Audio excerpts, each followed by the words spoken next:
एक बार पहाड़ियों के बीच बसे एक गांव में रामू नाम का एक बूढ़ा किसान रहता था।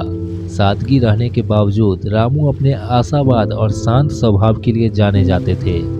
एक दिन जब वह तपती धूप में फसलों की देखभाल कर रहा था, एक चिंतित पड़ोसी आया। पड़ोसी चिल्लाया, रामू तुम पर एक बड़ी मुसीबत आ गई है। तुम्हारा एकलौता घोड़ा भाग गया है। इसके बिना तुम अपने खेतों में काम कैसे करोगे?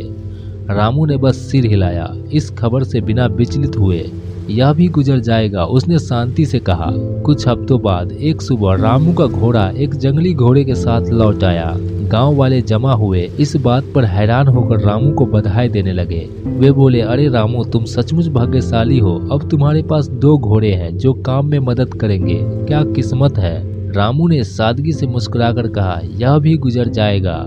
अगले कुछ हफ्तों में रामू का बेटा उस जंगली घोड़े को काबू में करने के लिए उत्सुक था और उसकी सवारी करने की कोशिश की, लेकिन उस तेज घोड़े ने उछालकर उसे फेंक दिया, जिससे बेटे का पैर टूट गया। गांव वाले फिर से रामू के पास इकट्ठा हुए और उसके बेटे के चोट पर अपनी सहानुभूति व्यक्त की। उन्होंने दुख जताते हुए कहा कि आपके बेटे का पैर शायद कभी पूरी तरह से ठीक न हो और उसके मदद के बिना आप अपने खेत में काम कैसे संभालोगे। रामू शांत रहे, उनके चेहरे पर कोई बदलाव नहीं आया। उन्होंने धीरे से कहा, यह भी बीत जाएगा। कुछ महीने बीते और पड़ोसी राज्य में युद्ध छिड़ गया। राजा के सैनिकों ने गांव से गुजरते हुए युवाओं को सेना में भर्ती किया। हालांकि रामू के बेटे को उसकी चोट के कारण सेना में जाने से छूट मिल गई।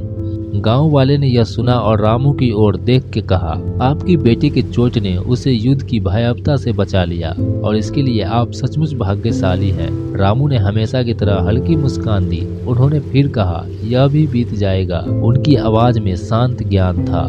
साल बीतते गए और गांव की किस्मत समुद्र की लहरों की तरह उतार चढ़ाव भरी रही। इन सब के बीच रामू अपने खेतों की देखभाल करते रहे। उनका दिल प्राचीन ज्ञान से भरा था। जीवन के ताने बाने में सुख दुख और उतार चढ़ाव के बीच रामू का सरल मंत्र युगों तक गूंजता रहा, यह भी बीत जाएगा।